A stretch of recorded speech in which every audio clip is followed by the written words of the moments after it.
Now a Target 12 investigators exclusive left behind. In 2021, standardized test scores showed only about 1 in 10 Rhode Island K-12 students in special education met or exceeded expectations in third grade English and math. Despite that, a new Target 12 analysis of how school districts are planning to spend their American Rescue Plan Act dollars shows less than 2% is going to help these students. Target 12 investigator Tolly Taylor joins us now with the exclusive details. One expert says the warning signs signaling trouble for students in special education have been there for years, and parents say the pandemic only made things worse.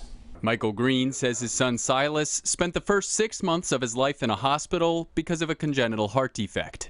He had his last open heart surgery, his fourth, in February of his last year at preschool. Because of his surgeries, Green says Silas started at Norwood Elementary in Warwick during the pandemic, already behind, and says Silas has an individualized education plan, or IEP, because of his ADHD and health concerns.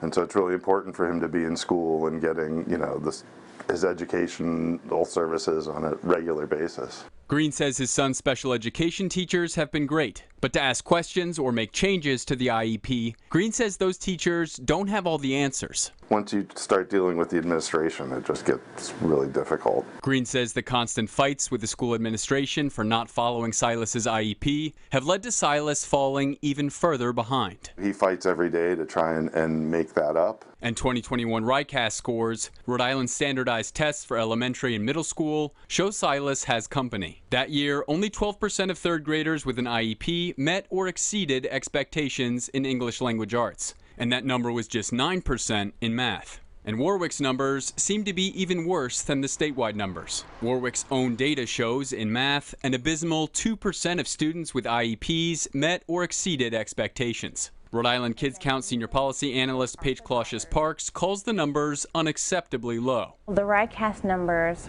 are devastating for our students with IEPs.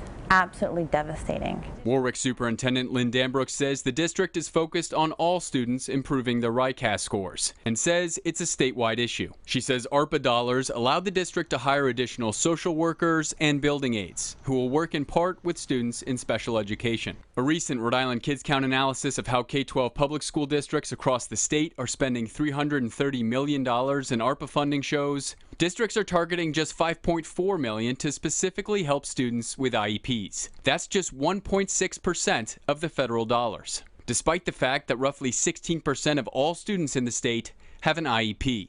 It is not enough money. These kids are falling behind more and more. Coming up at 6, another parent explains why the current special education system in the state sets students and families up to fail.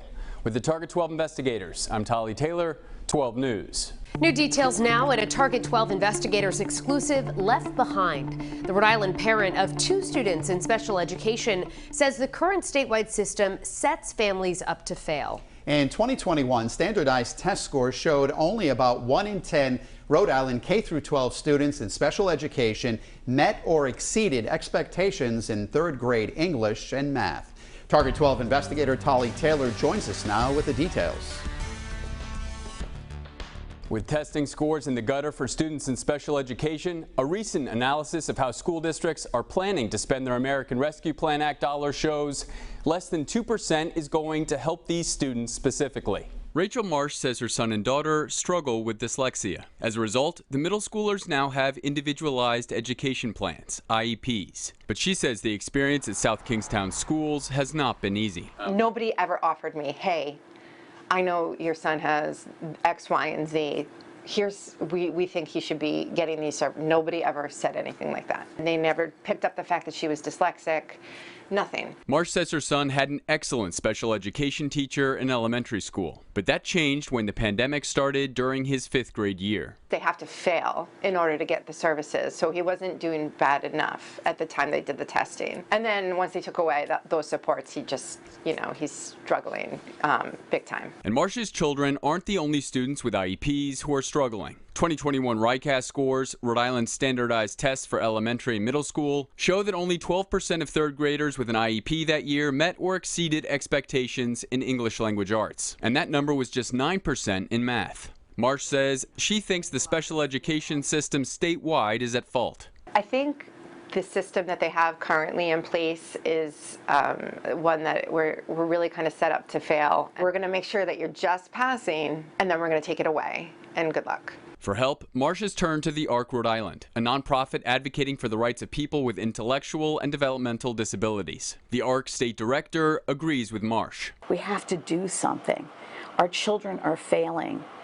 Our children can't read. Districts had to explain 3 different times in the application for ARPA money how they would prioritize differently abled students, which includes students with IEPs. But a Rhode Island Kids Count analysis of how K-12 public school districts across the state are spending $330 million in ARPA funding shows districts plan to spend $5.4 million to specifically help students with IEPs. That's just 1.6% of the federal dollars, despite the fact that roughly 16% of all students in the state have an IEP. While 20 districts are planning to use portions of their funds on students with IEPs, South Kingstown is not one of them. I'm not surprised, it's sad. Where's that money going? South Kingstown Superintendent Mark Prince has not responded to repeated requests for comment. With the Target 12 investigators, I'm Tolly Taylor, 12 News.